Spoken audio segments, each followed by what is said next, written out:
कार्तिक स्नान की कथा। बूढ़ी अमाई की कहानी। एक बूढ़ी अमाई थी जो चातुर्मास में पुष्कर स्नान किया करती थी। उसके एक बेटा और बहू थे। सास ने बहू को फलहार बनाने को कहा तो बहू ने खाली टिफिन ही रख दिया। बेटा माँ को पहुँचाने के लिए पुष्कर गया। रास्ते में बेटा माँ से बोला, माँ फलहार कर लो। जहाँ पानी मिला माँ वहीं फलहार करने बैठ गई। भगवान की कृपा से खाली टिफिन फलों से भर गया और माँ ने फलहार कर लिया।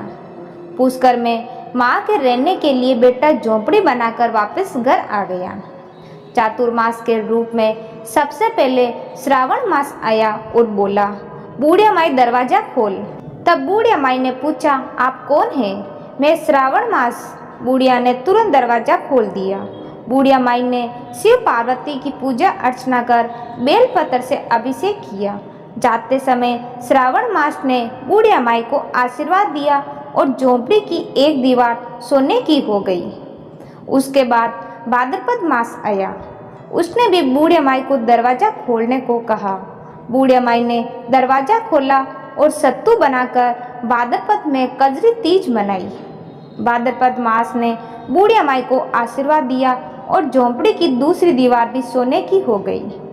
फिर आश्विन मास आया और उसने भी दरवाजा खोलने को कहा। बूढ़िया माई ने दरवाजा खोला, पितरों का तर्पण कर ब्राह्मण भोज कराकर श्राद्ध किया। नवरात्रि में माँ दुर्गा की अखंड ज्योति जलाकर प्रसन्न किया। सत्य की बुराई पर जीत की खुशी में दशहरा मनाया। आश्विन मास ने जाते समय प्रसन्न होकर तीसरी दीवार को भी बहुमूल्य रत्नों से जड़ित कर दी और बूढ़िया माई को सदैव प्रसन्न रहने का आशीर्वाद दिया। इन सब के बाद कार्तिक मास आया। उसने भी दरवाजा खोलने को कहा। बूढ़िया माई ने दरवाजा खोला, अति प्रसन्न मन से कार्तिक स्नान किया। दीपदान कर दिवाली, गोवर्धन पूजा, भाई दूज, गोपाष्टमी, आंवला नवमी मनाई। कार्तिक मास ने जाते समय आशीर्वाद दिया और झोंपड़ी के स्थान पर महल बना गया।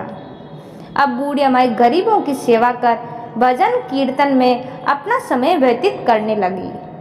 बेटा अपनी माँ को लेने आया तो माँ और झोंपड़ी को पहचान नहीं सका तो उसने पड़ोसियों से पूछा। उन्होंने बताया तो बेटा माँ के चरणों में गिरकर बोला, माँ घर चलो। बेटा सारे सामान के साथ माँ को घर ले आया। सासू माँ के ठाठ देखकर बहू के मन में लालच आ गया और उसने अपनी माँ को भी पुष्कर छोड़कर आने को कहा तो उसका पति अपनी सास को भी पुष्कर छोड़ आया। परंतु बहू की माँ की धर्म कर्म में बिल्कुल रुचि नहीं थी। वे 4 समय भोजन करती और दिन भर सोती। चारों मास आए और चले गए।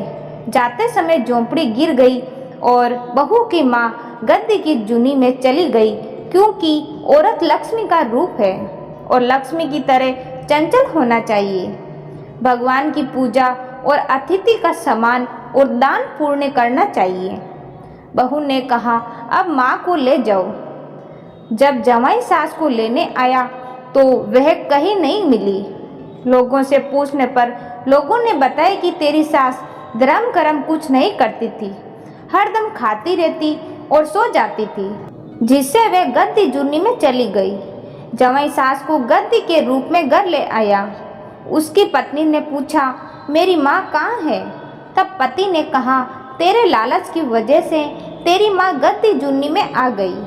बड़े बड़े विद्वानों, ब्रह्मांड, ऋषि मुनियों से पूछने पर उन्होंने बताया कि तेरी सास के स्नान किए हुए पानी से स्नान करने पर उसे मनुष्य जूनी मिलेगी। तब बहू ने ऐसा ही किया और उसकी माँ पुनः मनुष्य जूनी में आ गई। हे राधा दामोदर भगवान, जैसा वरदान बूढ़िया माई को दिया वैसा ही वरदान सबको देना। दोस्तों, ये कार्तिक स्नान की कथा आपको अच्छी लगी तो लाइक और शेयर जरूर करें। धन्यवाद।